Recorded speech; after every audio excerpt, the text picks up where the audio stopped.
Morning, everyone, and welcome to our Sunday service for August 17th of 2025. Today's talk is about the courage to still find joy in our world with whatever is happening in our world today. And there is a lot going on in our world.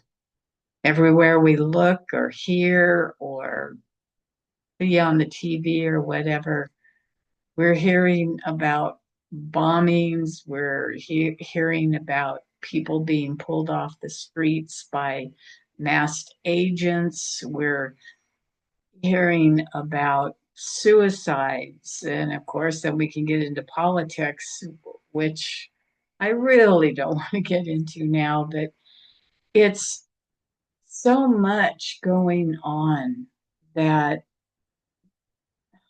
we sometimes we can feel overwhelmed. And yet, even behind all of those outside events that are happening, we have inner battles that are going on for so many of us. We've got addiction, we've got depression, we've got illness. You know, we've got people that we love who are suffering, people that are passing. These are our lives, these are our hearts. You know, and right now, the world sometimes feels like one huge, long explosion across the oceans and cities, within our own homes, and every single blast that's going on outside or inside seems to scar us. It chips away at our safety, our clarity, our hope. And sometimes we can wake up in the morning wondering what it's all about. Why are we even here? We can feel lost and overwhelmed. You know what? We are human. And all of those feelings, whatever they are, just know that you're not alone. You know, our hearts are beautiful, they're soft, they're tender. But whenever these things are happening and we find ourselves in these moments where our soul just seems to ache, the beautiful part about it is that's telling you that you are still alive, that it still loves. And, you know, no matter all the things that are going on out there, all the bombs, both literally and figuratively within us, are real. But you know what? So is beauty. And how do we live in a world like this? How do we stay awake, refuse to become numb? And what choices remain? You know, there's this great movie called Mr. Holland's Opus, and it's about a music teacher, and he asks this frustrated clarinet student, "What do you like most in the world?" And she answers, "The sunset." And he tells you, "Close your eyes and play the sunset." And of course, the notes aren't perfect, but they are still full of life and color and soul because she's no longer trying to impress. She's playing what she feels, what she loves, what matters to her. She's playing the sunset. So what does it look like to play our sunset? You know, there's so many stories out there about ordinary people just embodying that sacred space in the face of despair. They remind us that beauty is not a luxury, it's a necessity. You keeps our hearts from closing. And the bombs that go off in our lives aren't always made of steel and fire. Sometimes they're illness, grief, misinformation, loneliness, shame, fear, sometimes even our own inner critic. But and sometimes in those moments, we can feel powerless. But Jesus offers another way. He says, "Come to me, all you who are weary and burdened, and I will give you rest. Take my yoke upon you and learn from me, for I am gentle and humble of heart." So, what Jesus is trying to tell us is to move our thoughts away from what's happening around us, even to move our thoughts away from what's happening inside of us and choose the beauty of life, choose the joy in life. Dr. Martin Luther King said, "Darkness cannot drive out darkness. Only light can do that." And in the movie, Mr. Holland knew it, and the clarinet student felt it. It wasn't about performance, it was about heart, it was about connection. And so something in each of us knows this to be true: the light of compassion, the courage to be tender, the faith to love what is good, what is true, beautiful, and the courage to have our hearts expand even into joy. So, today I'm going to invite us to explore one of the most quietly radical acts of spiritual living: the courage to still find joy in our world, even now, especially now. We live in a time when all the headlines out there are blasting us. And it seems like the weight of the world is pressing into us through our personal trials, global crisis, society, whatever it is. And yet there is something in us, a divine impulse that still seeks the sunset, the sunlight, the morning, the sunrise. It still leans toward beauty and still whispers, "Rejoice." And that whisper is not naive. It's not escapist. It's the call of the soul, and it takes courage to listen. So let's be clear from the start. Joy is not the same as happiness.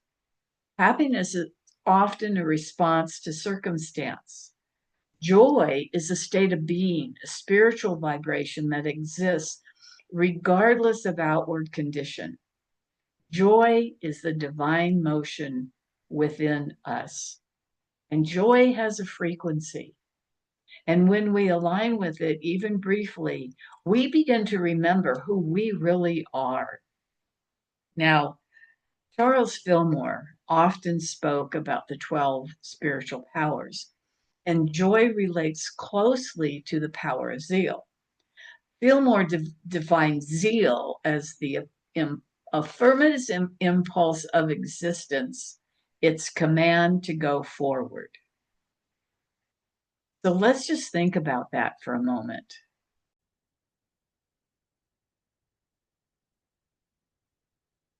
You know,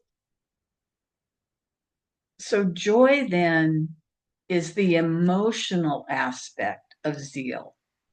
And Fillmore wrote, "Joy is the happiness of God expressed through his perfect idea called man or mankind." And this is not a superficial happiness. It's a divine joy that arises from spiritual awareness. And for Fillmore, joy is a sign that we are aligned with truth. It's not conditional. It's our natural state when we are connected to spirit. When the world seems lost in despair, it takes real boldness to remember that joy is still our birthright. Joy is not the luxury of those who don't have any burdens. It's the responsibility of the awakened. Now, H. Emily Cady, who wrote Lessons in Truth, wrote that there is nothing so great as joy for strength.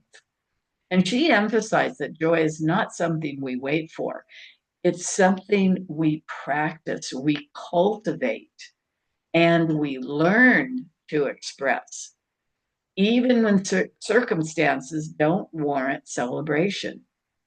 Katie saw joy as a product of spiritual consciousness.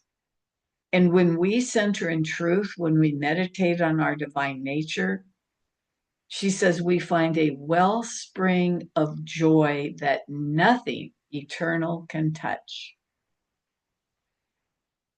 She wrote, God is our supply, and joy is part of that supply. So, in a world of scarcity thinking, choosing joy is actually a revolutionary act. It says, I will not fear or war or sorrow dictate my vibration. I choose joy because I choose God. And of course, Ernest Holmes, the founder of Science of Mind, held joy as one of the highest spiritual states. He wrote, life is not something to be endured. It is to be lived in joy in a fullness without limit. In the Science of Mind philosophy, joy is evidence of divine flow. So when we align our thoughts with universal truth, joy arises naturally. And Holmes taught that when we truly understand the nature of God as infinite love, intelligence, and creativity, joy becomes an inevitable response. To Holmes, joy is not indulgence, it's spiritual clarity. It's what happens when the soul remembers that all is well, even when the surface of life appears chaotic. And Holmes encouraged us to speak affirmations like, I live in joy and joy lives in me. So these aren't magic spells, they're spiritual retraining, rewiring our awareness to recognize joy as our true state. And Edgar Cayce saw joy as soul development. You know, Edgar Cayce gave thousands of readings about spiritual growth and healing. And he often emphasized joy not as a reward, but as a tool for transformation. And he once wrote, keep in the way of joy and gladness, for in joy there is growth, and in joy the soul finds its wings. You know, and to me, that's a beautiful image. Joy giving the soul its wings. You know, Casey also taught that joy is medicine, that the vibrational frequency of joy can restore the body, harmonize the mind, and elevate consciousness. And he linked joy to service, love, and creative expression. To live joyfully in the Casey tradition is to remember that we are souls having a physical experience, not the other way around. And from the soul perspective, we begin to see that joy is part of our soul's curriculum, is what he stated. And of course, in the book, The Way of Mastery, that several of us are reading and studying right now, it says that joy is a sacred choice. And we are being told again and again that we are the creators of our experience. One passage reads, You are the one who decides what each moment will be for. Will it be for grievance or forgiveness? Will it be for fear or love? Will it be for sorrow or joy? And in a way, that's a radical premise that joy is not dependent on anything outside of us, not the news, not our bank account, not our relationships. Joy is a function of choice, attention, and surrender. And the way of mastery says, the purpose of your life is to extend the good, the holy, and the beautiful. And the extension of that is joy. So imagine living each day saying, how can I extend joy today? And I know sometimes it's hard. It's we're grieving, we're struggling financially, health-wise, whatever. But even in grief, there can be joy. Even in heartbreak, there can be beauty. And it's not about denial, it's a divine paradox. It's living in the both and, not the either or. And of course, in the Bible, talks about joy in the midst of sorrow. In Philippians chapter 4, verse 4, Paul writes, rejoice in the Lord always. Again, I will say rejoice. And Paul is writing these words from prison. He's not rejoicing in comfort or in freedom, but in the unshakable presence of God. In Psalm 30, chapter 30, verse 5, we read, weeping may endure for a night, but joy comes in the morning. The Psalms teach us that sorrow and joy are both part of the spiritual path, but joy has the final word. And in John chapter 15, verse 11, Jesus says, these things I have spoken to you, that my joy may be in you, and that your joy may be full. Now, Jesus faced betrayal, persecution, death, and yet his joy was so full that he wanted to pass it on. And that is spiritual joy. That is the joy that transcends circumstance. So, how can we practice having the courage, be in joy no matter what? First of all, we have to recognize that joy is not always spontaneous. It has to be cultivated. And here are 5 practices that can help. And first one is gratitude. Start and end your day naming 3 things that you are grateful for. Gratitude is the soil in which joy grows. That comes from the way of mastery. Silence and stillness, meditation. Just let your thoughts settle. Underneath all the mental noise, joy is always present. And the opposite of that is laughter and beauty. Watch a funny video, go outside and look at a flower. Allow your spirit to be touched by the small miracles of life. I love watching YouTubes where babies are saying things or dogs are doing these really funny things, because you can just start to laugh at some of the things that you can see. And it helps you. That's happiness, but it helps you to find that joy inside. And of course, there's always affirmations. The joy of the Lord is my strength. I choose joy even now. The Christ inside of me is joy exemplified. We could go on and on. And of course, service and kindness. When we uplift others, we get lifted too. And acts of love awaken joy. You know, I heard this story the other day, or actually read this story the other day. And it was about a woman named Rose. She had lost her husband, her health was failing, and her finances were pretty uncertain. Yet every Sunday she went to church absolutely radiant. She greeted everyone with a hug. She told silly joy jokes. She brought flowers for the altar. And someone asked her, Rose, how do you do it? How do you stay so joyful? And she said, I decided. I decided a long time ago that life is too precious to waste on worry. I can't always choose my circumstances, but I can always choose how I show up, and I choose joy. Rose wasn't in denial. She was actually spiritually empowered. So, how can we be that same way? You know, Joy isn't a reward for having a perfect life. It's a tool for living very well in this imperfect world with these imperfect bodies.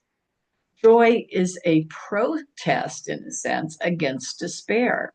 It's a light in the darkness, and it's a remembering of God. Joy is holy. Joy is courageous. It's courage in the face of everything going on. But most importantly, joy is our natural inheritance. So let's have the courage to choose joy, even when it's hard, even when it seems foolish, even when it would be easier to numb out or shut down. Because in that choice, we become the hands and heart of God in this really crazy world of what's going on. And I want to finish today with a poem that I found a few days ago, and it's called I Hope You Dance. I hope you never lose your sense of wonder. You get your fill to eat, but always keep that hunger. May you never take one single breath for granted. God forbid love ever leave you empty handed. I hope you still feel small when you stand beside the ocean. Whenever one door closes, I hope one more opens. Promise me that you'll give faith a fighting chance. And when you get the choice to sit out or dance, I hope you dance. I hope you dance. I hope you never fear those mountains in the distance. Never settle for the path of least resistance. Living might mean taking chances, but they're worth taking. Loving might be a mistake, but it's worth making. Don't let some hell-bent heart leave you bitter. When you come close to selling out, reconsider. Give the heavens above more than just a passing glance. And when you get the choice to sit out or dance, I hope you dance. I hope you dance. Time is a wheel in constant motion, always rolling us along. Tell me who wants to look back on their years and wonder where those years have gone. I hope you dance. I hope you dance. I hope you dance. So thank you for joining me this morning. Dance your way to joy. Let yourself fly and feel free and be the person, be the soul in expression that you came to be. Thank you for joining us. God bless. Amen.